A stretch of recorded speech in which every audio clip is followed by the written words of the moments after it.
Episode 53, Spook Lights, with author Cullan Hudson. Ahoy, hoy, NightMericans! As always, your host, Aaron Sagers here, journalist, researcher of the weird, and currently appearing on Paranormal Caught on Camera on Travel Channel and Discovery Plus. And let me tell you, I am excited by my guest for this episode. This gentleman, I forget the exact year, but years ago, we met at the Roswell Alien Festival, UFO Festival in Roswell, New Mexico, and have remained in touch. And he not only tells some very cool, creepy stories and has written a book about these things, he's also a heck of a nice guy. And his social media presence, I'm telling you, I'm always learning some new story or facts about weird tales and the paranormal through him.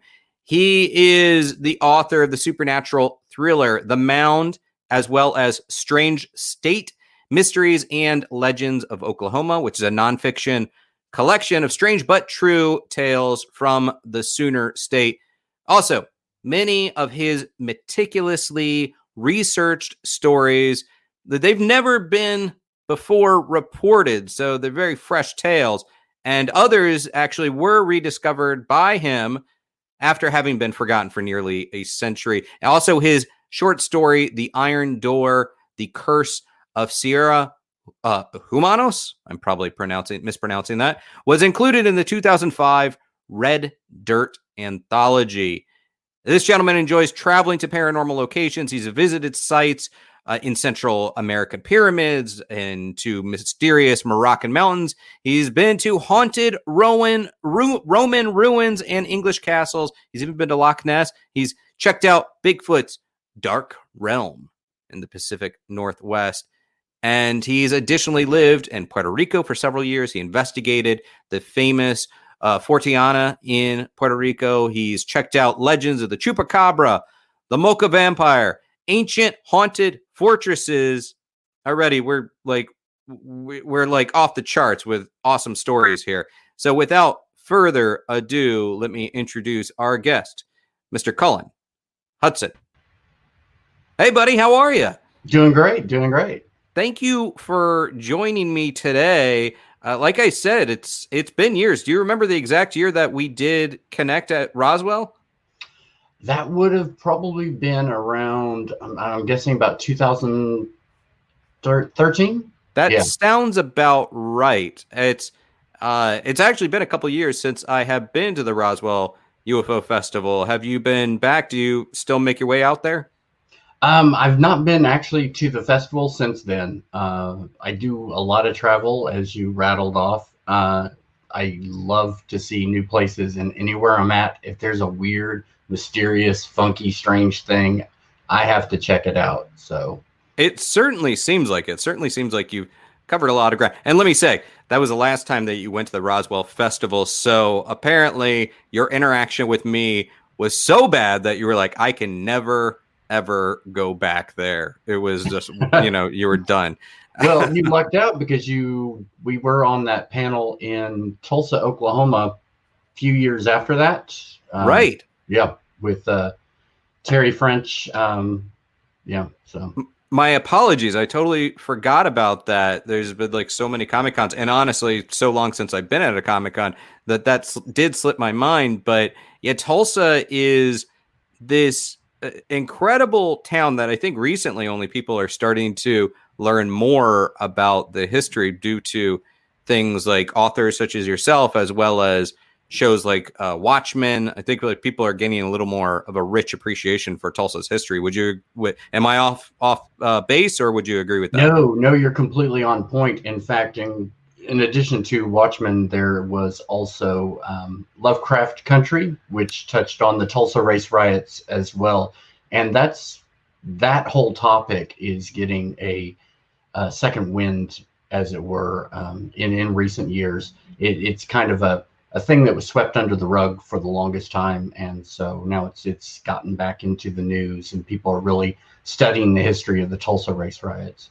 I have to admit that I do think I'm a pretty good student of history most times, but I didn't learn about the Tulsa race riots until it wasn't Watchmen, but it wasn't long before Watchmen that I had learned about that. So when I was in Tulsa and I was looking at the paranormal and exploring that realm, it didn't come up, and yet it does seem like something so tragic, such a not even tragic, just horrendous, brutal, would have been something that I would have learned about in school, and yet it just wasn't really covered. Right. It's shocking. Yeah, a lot of topics I think are starting to come to light because of that. That it's somebody's finally lifting the rug up, and we're having to sweep out from under it. So. Yeah. Well, a little bit about you. I mean, clearly you've been to a lot of places. You've explored a lot of different mysteries. What launched you on this path initially? What made you also a researcher of the weird and the mysterious?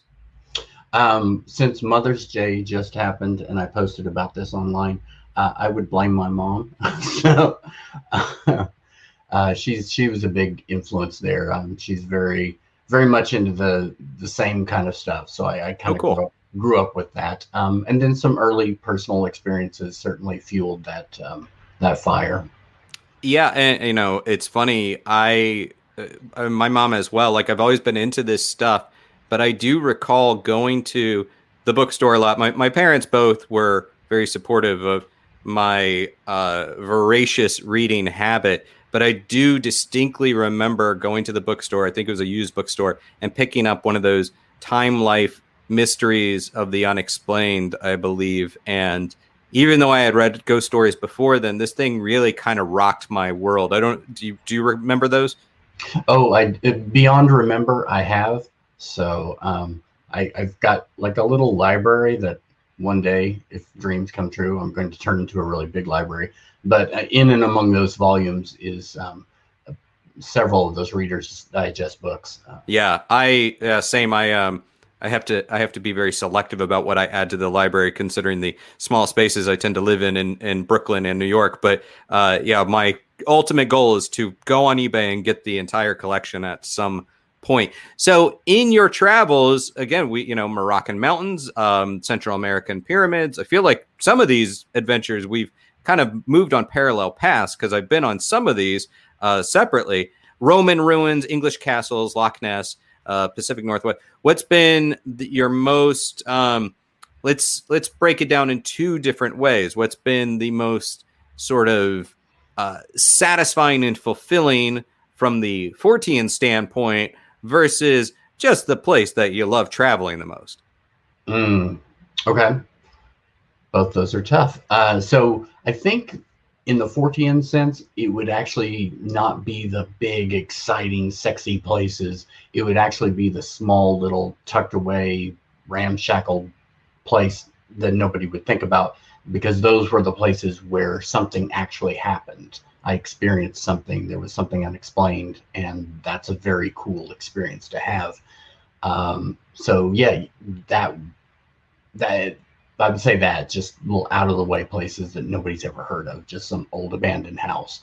I would say though that going to do the key ceremony at the Tower of London was a very cool experience, because it's not, you can't just roll up, buy a ticket, let's get in.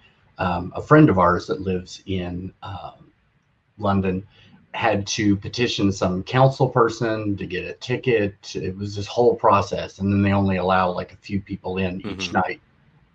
So getting to see them shut down and lock up the Tower of London every night in this ceremony, really, it's this pageantry, and you've got these beefeater guys going down the darkened cobblestone streets with like lanterns and torches, and it's basically remained unchanged for 800 years. That was a really special experience, especially knowing the haunted and horrific history of the Tower of London. You're there at night, all the lights are extinguished, and the ghosts really come alive. So that was a special experience as well. And So just favorite places, honestly, kind of the same anywhere in Great Britain, Ireland, that sort of thing. Love it. I also love the Southwest. So any sort of haunted place I can check out in the desert, I'm sucker for that as well. Yeah. And I very much appreciate what you said as far as there's nothing quite like doing the big bucket list items and going to those locations. It's just incredibly satisfying. And when if you're fortunate to do it, it's something that you take away. It's a real life-changing experience. However, I would agree that some of the crazier experiences have been the little off the map kind of locations, the places where they don't have a famous reputation. There's not a quote unquote paranormal hotspot, but incredibly weird crap takes place at some of these other spots. Do you think, is there any theory to that you might have as to why that might be the case? Yeah, I think because when you have a big famous place that's well known for its ghost stories, there's probably a lot of story in those ghost stories. I'm not saying that there's not real events that have happened over the years, but I think there's a lot of like, oh, you expect that big old creepy castle to be haunted, so here come all the stories. Whereas if somebody usually has a real paranormal experience, they tend to be kind of floored by it. And yeah, they might go on later and say, oh my gosh, this is really creepy and blah, blah, blah. And I think it's almost like a religious experience. Yeah. So I think it touches them on the inside, and maybe they keep a bit of that to themselves and they don't, just aggrandize it and turn it into this big, sexy story. It's just this personal little moment like, oh, this one time we were at this little hotel, like 5-room hotel, nothing, nowhere. And then they just kind of keep that to themselves in a sense. Yeah. And it seems like sometimes when you're not looking, the watched pot never boils. Sometimes when you're not looking for that thing, it finds you. And even with some of the larger locations, I enjoy going to them, but I have found that there can be an oversaturation of energy from a lot of people there that, maybe it's sometimes just more about what they're bringing into the location instead of what's happening at the location itself. Agreed. I think if you have too much psychic traffic, as it were, I think that could actually kind of dispel any sort of activity from happening. So where are you in the belief spectrum? If on one hand we have sort of dogmatic, totally certain that these things exist, and on the other hand, other side of that spectrum is non-believer, total cynic. Where are you on those two things? Is there a sliding scale in the middle that you kind of sit on? Yeah, and that scale does slide. So yeah, I would say I lean more towards believer, but I'm still firmly in that kind of skeptical center position. And skeptic gets a bad rap as a term. I wish more people would Google what the word means. But yeah, I think I'm very much a skeptical person, but I've had experiences that I can't deny. And so that kind of pushes me towards the believer side, but I still don't know what those things were. I mean, I can couch it in the terms of paranormal, ghosts and hauntings and stuff like that, but is that what it was? And so it's that doubt, that curiosity that keeps me interested in the topic and the conversation to find out more. My friend, you and I are so much on the same page with this stuff. It's almost perfectly exactly where I'm at with it. That sliding scale of skepticism in a good way, asking questions, and also being able to debunk things, but acknowledging that there's potentially something more out there than what we currently define, whether you want to call it ghost, paranormal, Bigfoot, whatever it is. There's perhaps just something more going on. Well, with that said, I'm very excited to hear a story from you about the Spook Lights. But before we go any further, we do this little shtick on NightMerica called Choose Your News. If you are up for this, very little work is really involved on your part. This is actually pretty easy from the guest standpoint. You don't have to do a whole lot. But You ready for this? Yeah. Okay. Choose your news. All right, Cullan, what I'm going to do is I'm going to read out 2 different headlines, and you're going to tell me what piques your interest, what scratches that paranormal itch, and which one you want to learn more about. All right, headline 1. Paranormal TV crew detects human remains. State police investigate. That's headline 1. Headline 2. Florida woman says she spotted a baby dinosaur running through yard. All right, it's up to you. Choose your news. That's a tough one. You know what? I'm going to go with the discovery of the bodies. All right. Yeah. All right, let's bring it up. Okay, this comes to us from Massachusetts. 22 News, WWLP.com, East Bridgewater, Massachusetts. The Massachusetts State Police conducted an investigation after a crew from a paranormal investigation television show detected human remains under the floor of an unfinished basement. Now, this was published on May 10th, 2021, so it's very fresh. And according to the Massachusetts State Police, members of the State Police Special Emergency Response Team, or CERT, excavated part of an unfinished basement of a 3-story building after a cadaver dog and ground-penetrating sonar from a paranormal investigation team detected an anomaly underground. And then on April 29th, troopers from CERT went forward. They excavated several feet down in the ground. They found no human remains, but they did find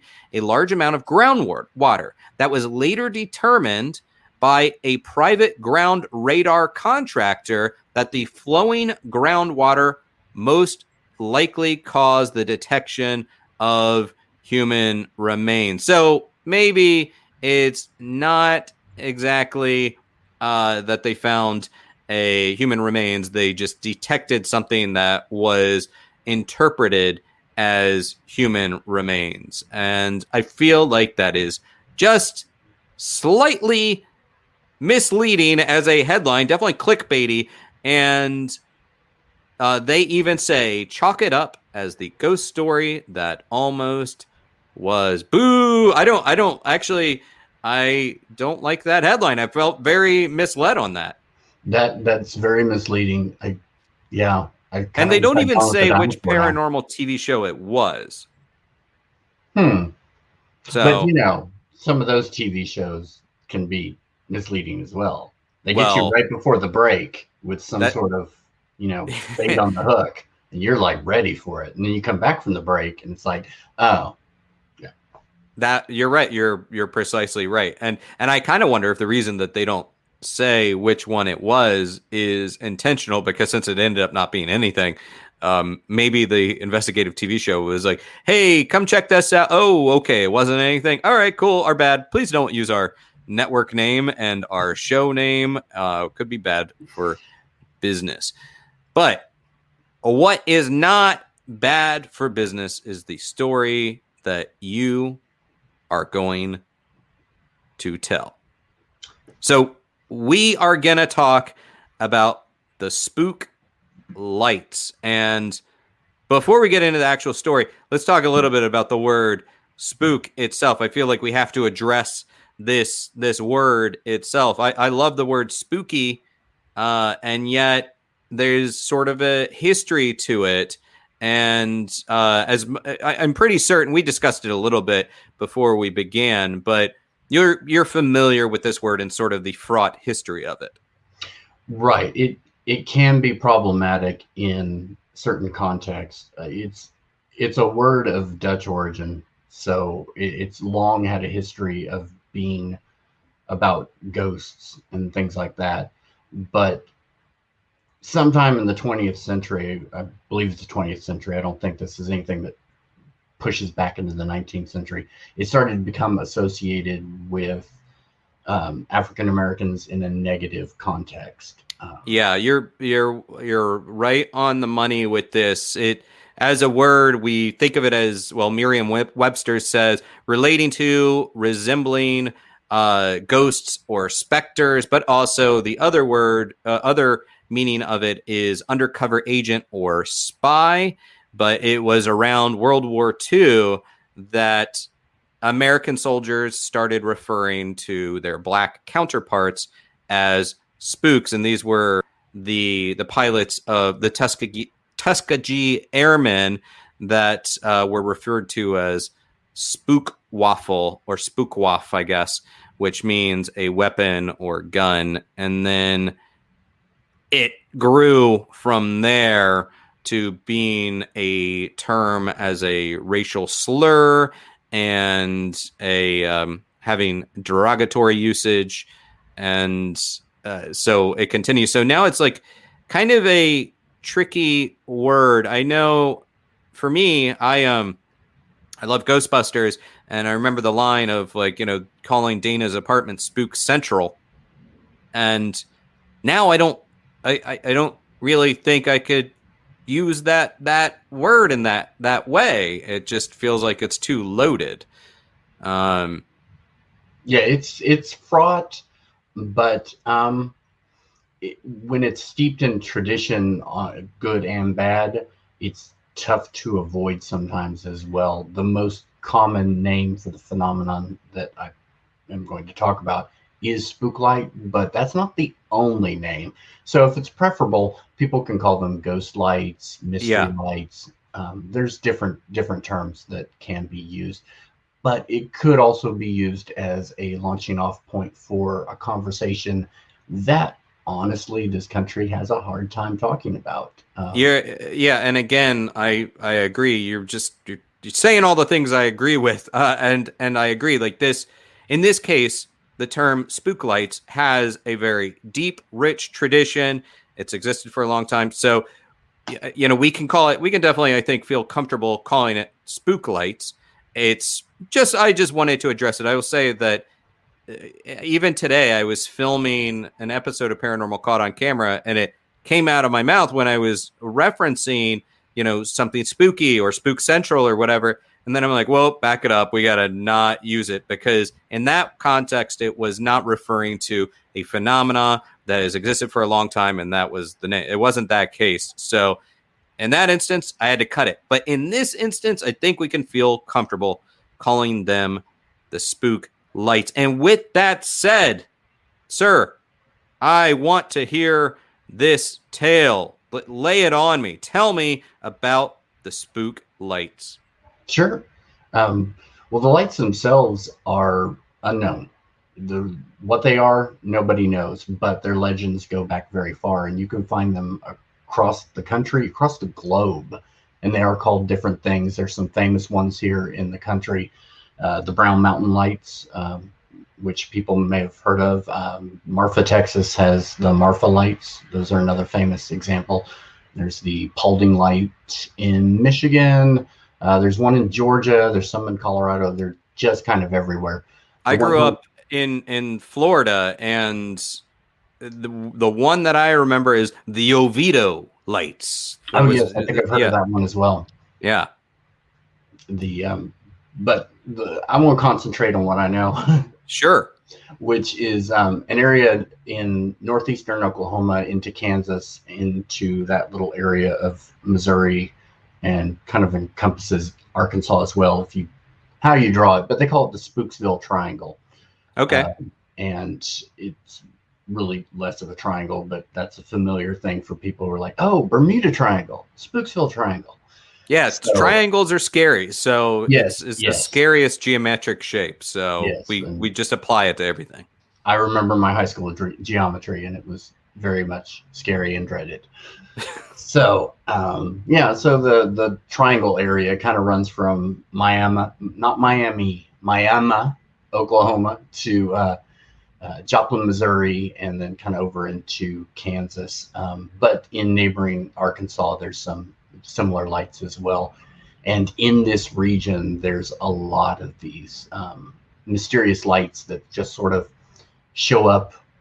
You might be traveling down the road, and it might show up along the road, in the woods off the side of the road. You could be walking somewhere, and they're just these orbs that just appear and then disappear, but not in a flash. They're usually around for a little bit, and they'll kind of float around.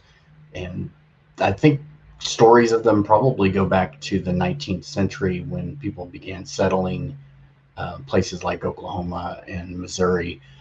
But Native Americans of the area also have much older legends as well. Most of these have to do with ghost tales.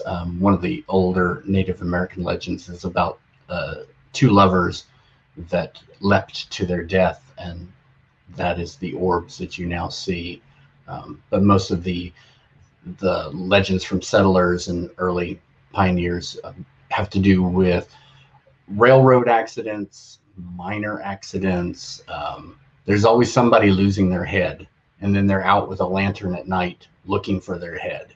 That's pretty much, you find that almost exact same story with the Hornet Spook Light in Missouri. You find it in the Dover Light near Russellville, Arkansas. All completely separated by long drive. You have to take a couple. If you're intrigued by the mysteries of the unknown, you can investigate thousands on Discovery Plus. With exclusive originals and a scary big collection of favorites, Discovery Plus is the streaming home of paranormal classics like Ghost Adventures and Ghost Brothers, plus new originals like Amityville Horror House. Uncover hidden secrets and explore otherworldly realms for just $4.99. Discovery Plus is the streaming home of paranormal, plus so much more. Start your free trial. Hours, wherever to drive, but you find the same exact story. And Civil War soldiers is another one. Not surprisingly, somebody loses their head with a cannonball, and poof, now their ghost is wandering around with a lantern, looking for their head. And that's kind of the folkloric tale behind a lot of these. But the lights themselves seem to be a very real phenomenon that people are actually seeing. And then they're giving them these colorful legends to explain them.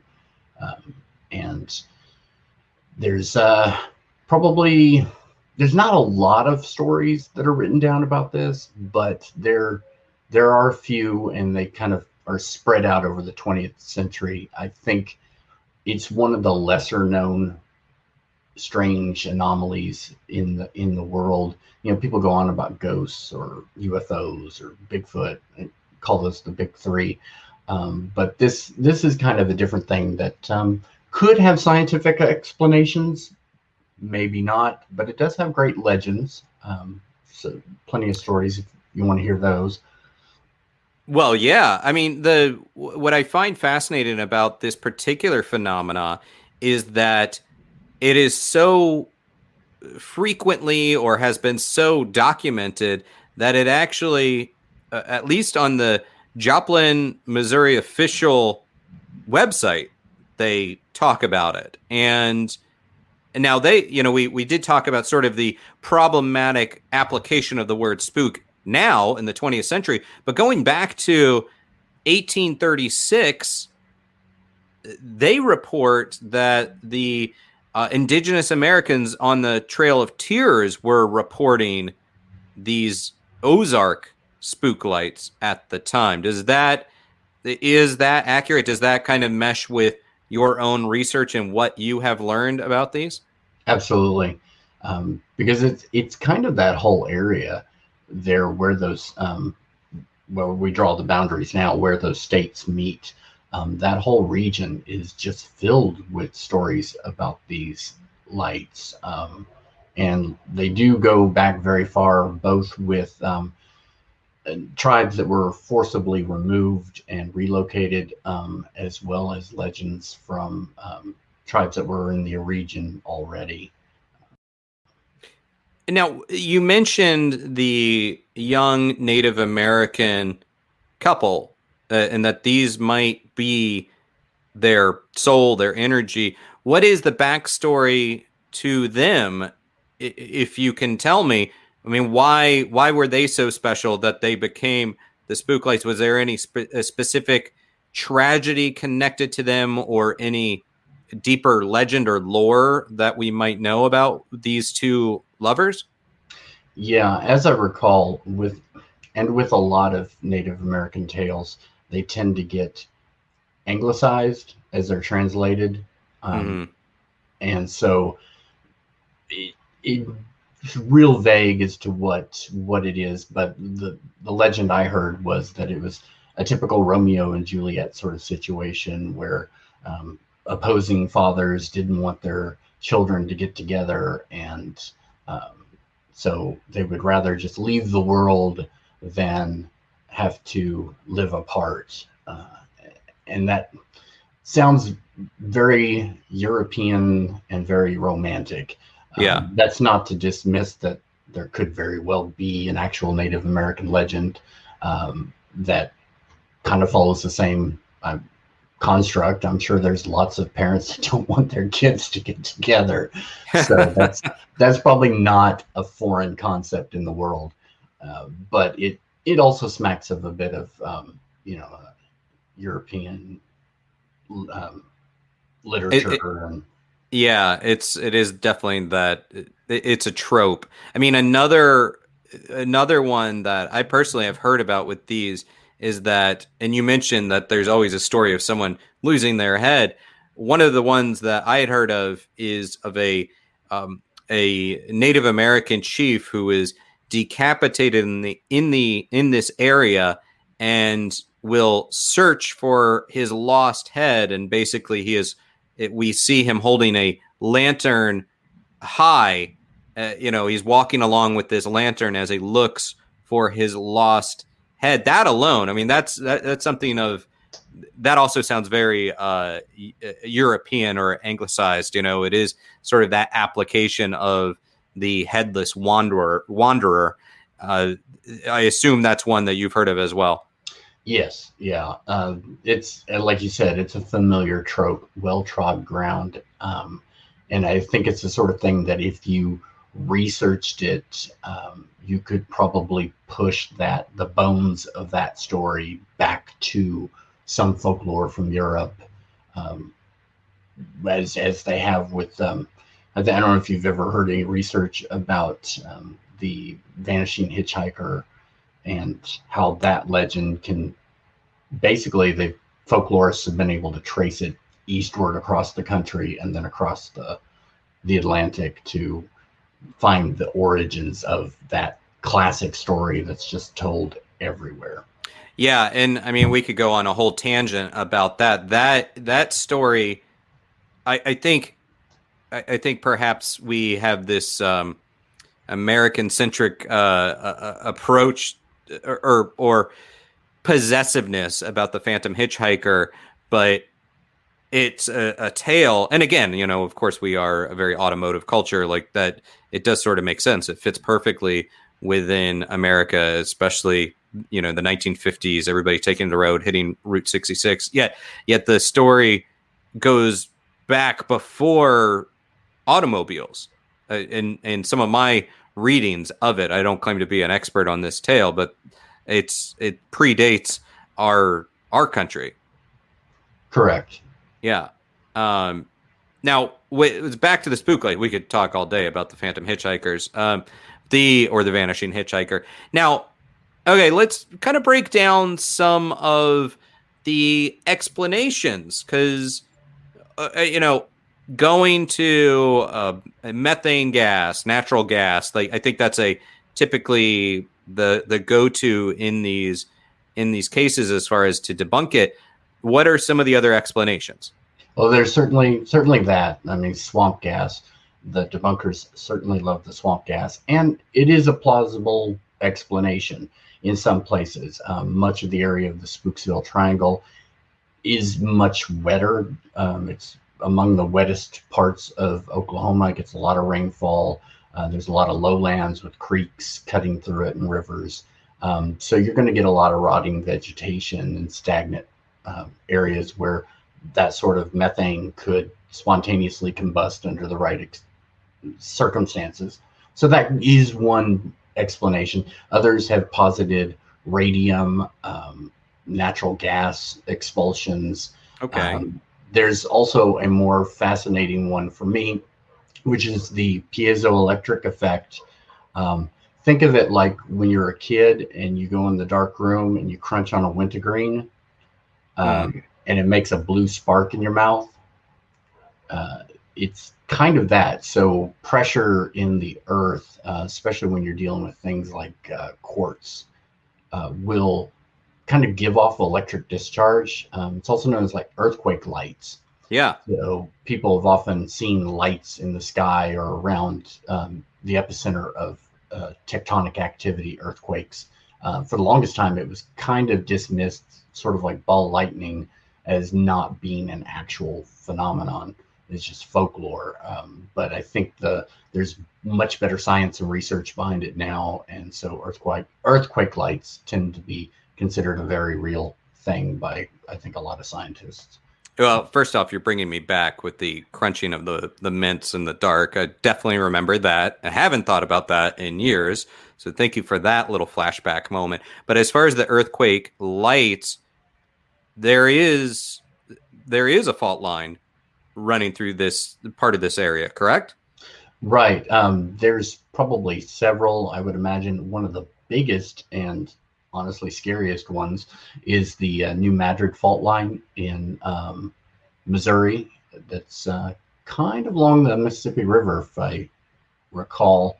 That one, which they say is one of those things, much like Yellowstone, should go any day now or whatever, would be very devastating. The last time there was a significant earthquake from the New Madrid fault, it caused considerable damage. And there's smaller little ones. People probably don't even know they exist. The sort of thing that you'd only notice if you were looking at seismic data or whatever, and there's some tiny little fracture or fault here or there. They riddle the whole United States, and it might be interesting to see if there's correlation between those fault lines and sightings. I don't know if anyone's ever done that. Well, I've read that there were a series of earthquakes in the 18th century along this fault line. Do you think, this would sort of line up, seems like it predates this phenomena being reported. Do you think there's something there? Do you think there's a correlation? Maybe these series of earthquakes in the 18th century actually launched these spook lights or earthquake lights or whatever the phenomena is? Could very well be. Given that people still see them to this day, it's most likely something that's continuing to happen. So that maybe there's small little tremors, little pressure points in the Earth's crust that release these every now and then they just kind of pop up like little fireflies. And has there ever been, when you have something that's like reported, especially this long and by a lot of people, did any officials ever get involved in the exploration of these spook lights? Has there ever been an official interest taken in these that you know of? Oh yeah, absolutely. Probably the first serious examination happened in 1929. There were just some curious people who investigated one of the spook light sightings that was going on in a place called Carden, which Carden is interesting. It's close to another place called Pitcher that are both in what's known as the Tar Creek Superfund site. Okay. Not exactly something you want to put on the brochure. No. But it's basically an EPA toxic zone. Yeah. So for the longest time, there was a lot of lead and zinc mining in that area. And if you look at satellite views, you can see the destruction. But it left behind all these mountainous piles of chat, which is the leavings behind all the mining of the lead and zinc. And it's just kind of really toxic. So both places are pretty much ghost towns. I don't think anybody officially lives there anymore. But back in 1929, they were still living and working there. And they started noticing that one of these lights was coinciding with the lighting of a mill nearby. And they theorized that the mill light turned on, it reflected off of one of these chat piles, and then got distorted by rising ground vapors. You know, the sun is set and the swampy soil is kind of giving off all this water vapor, and that's distorting this and making it look like this light is dancing around. Doesn't sound like the best explanation, but they gave it a shot. Yeah. And then in the 40s, you have the U.S. Army Corps of Engineers come in, and they were investigating it. Didn't really come with any solid conclusion. Neither did a gentleman from the Bureau of Standards. Checked it out in like 1945, and he didn't have much of an explanation either, but he at least did have an experience. He encountered this 5-foot kind of greenish white, greenish yellow orb that just sort of drifted towards him before dissipating suddenly. Wow. So a close encounter of the orb kind. Exactly. And then there was a gentleman in the 50s who actually later went on to write a book called Identified Flying Saucers, which is a great resource for some 50s flying saucer data. He had just moved there in 52 because he was with the Air Force. He just moved there to go to some new base. He was stationed at a new base in the area, and he and his wife had heard about the spook lights. So they're like, hey, let's go check this out. And they park along this road that's famous for seeing spook lights on, and they just waited. And sure enough, with I guess in an hour or two, however long they waited, there was this light that showed up probably, he says, about like 3 blocks away from him. So a stretch, but it's a single little light that just sort of floated around, kind of drifted towards them, but then just sort of blinked out. And that really spurred on his interest in UFOs. And he went on to investigate the spook light more, as well as UFOs. And he ended up submitting like this big report to the Air Force, just documenting all his findings about it. But no Army Corps of Engineers, these researchers, nobody, there's been no conclusive explanation. No, there was a guy in 1969 from Southwest Missouri State University, John Northrop, and he kind of did a lot of research as well. And his conclusion was that, I mean, honestly, it's a swamp gas conclusion, which again could be possible. But when you hear the stories about how they behave, then it's, you know, either those are complete fabrications, or maybe swamp gas is just a way to, you know, brush it aside. So, it's just that. Weather balloon. Exactly. Because it does do some strange stuff. There's a story about a woman from Joplin who she's a librarian, and she was driving home after a spook light hunt. So they went out to go find spook lights, didn't find any, but then driving home, that's when they encounter one. She calls it about the size of a basketball, and then it just approached their car as they were driving and just kind of kept growing bigger and bigger, and then just kind of popped like a balloon would, and it just dissipated. And there's another story about some spook lights that followed a busload of kids back from like a field trip or something like that one evening. And so it's unusual that they would show up in the first place.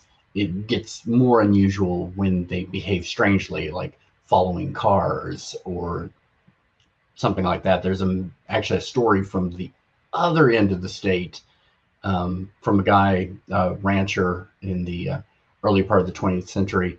He encountered some while he was herding his cattle, and he kept trying to move out of their way, about the size of balloons, he called them. They were about 18 inches off the ground. So he'd move to the left, they would move to the left, he would move to the right, they would move to the right. So it was like they were trying to block his movement. Yeah. So he took a shotgun and blew them away. And they disappeared. That's what you do when you're a rancher, I guess. So yeah, well, I mean, I think it's perhaps a response that maybe a lot of people across the country might decide to pursue. Just you see a problem and you shoot at it. Has there been any? I mean, this suggests. I mean, the pursuit and the moving back and forth, that suggests some sort of intelligence. Has there been any kind of physical sensation that people have reported if they are getting close to this? I mean, this bus full of kids, this spook light hunt.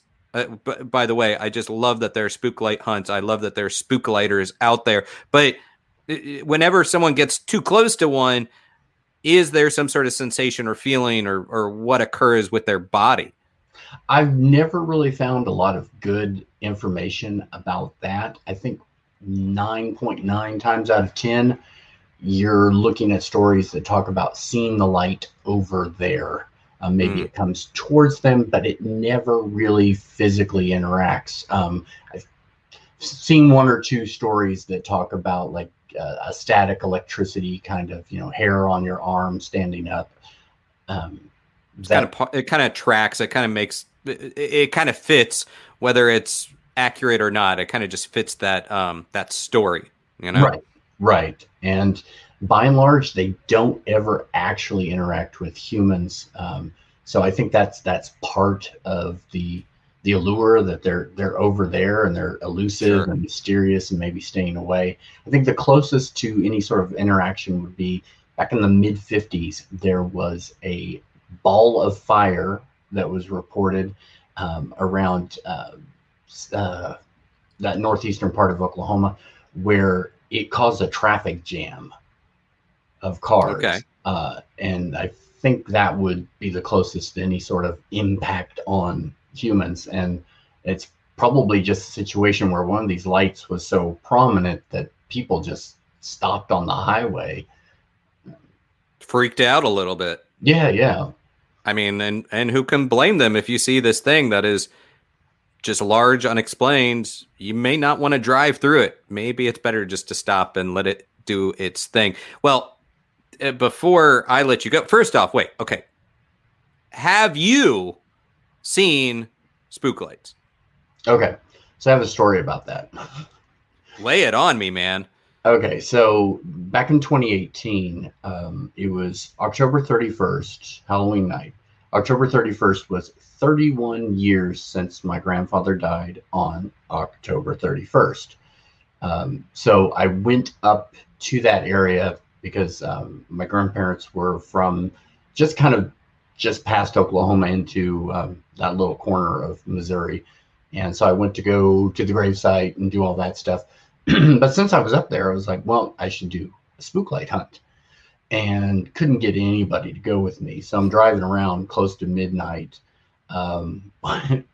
with nobody with me down these back dark roads that have no lights. I mean, I've heard all these stories about the criminal backwoods goings on. And, I have these pictures. A little bit more real than just paranormal. Yeah, exactly. I'm like, what am I getting into? But, I'm driving around, not seeing anything. But I have my phone kind of up on the dash recording. And later when I look back at the pictures, I didn't even notice this as I'm driving because I'm a conscientious driver. I'm paying attention to the road. But one of the pictures has this weird sort of, it's like this sort of like plasma orb looking thing. It seems to be discharging or something. It's got this weird tail to it. And I don't know. I call it my spook light picture. It was not there in front of me. I mean, these were pitch black roads. The only thing lighting up was my my headlights, and grass and trees on the other side of the road. But there's this weird, like, yellowish green ball that just seems to be. I love it. Yeah. Did you find any? Was there an emotional response when you saw it? Do you feel like did it connect you to your grandfather who had passed? Was there any kind of like personal significance for you? There was, actually, because right before I went on that little excursion, my mom told me that my grandfather did the same exact thing way back when. It would have had to been like the early 30s or something. He and some buddies got in the pickup truck or whatever and started driving around on a spook light hunt. And so for that to come full circle for me was kind of cool. And then the synchronicity of the date and how many years had passed, it was just like, it was almost like it was supposed to happen. That's really wild. That's really cool and quite special. And I'm going to ask if you feel comfortable, send that photo my way. We'll throw it up on the social for when the episode drops. Well, my friend, before I let you go, first off, how can people reach out to you, find you, and support your work? Well, you can find me on Facebook and on Instagram, using Instagram a lot these days. I have a blog, but I don't really tend to it anymore because blogs. But yeah, I'm on Instagram, Strange State OK, and also on Facebook, but not on Facebook as much either. So really, if you want to see what I'm writing about or shooting up online, it's a lot of it's on there on Instagram.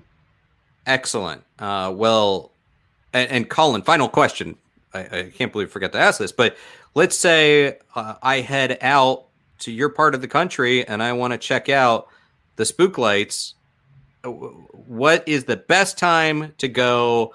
Where is the best location to focus my energy? How do I become an amateur spook light hunter? Okay.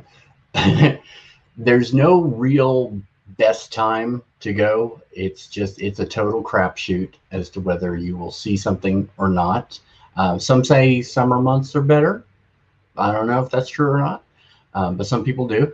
But yeah, the far northeastern part of Oklahoma, if you're like between like Quapaw and the state line, you're pretty much in the area, and then also spill over into Missouri, and because the spook lights do not follow state lines. I mean, they're just going to be everywhere. Yeah. They follow their own path. They follow their own rules. They've got their own thing. Yeah. All right. And anyone out there, if you see a spook light, don't shoot it. Don't shoot at it. Just let it just continue about its path as a spook light. Maybe get out of the path, but don't shoot at it. Break for spook lights. Break for spook lights. I like that. We're going to put that up in the merchandise category. Let's sell some bumper stickers. Exactly. Cullan Hudson, my friend, I'm so appreciative of your time. I had a heck of a good time talking to you. And as I said, you are constantly putting some great tales out there on the Strange State OK Instagram account. I've found a lot of great inspiration myself. So you keep it up. And my friend, you come back anytime you want. Will do. Thank you. All right. Thank you, sir. And hey, I guess stay spooky.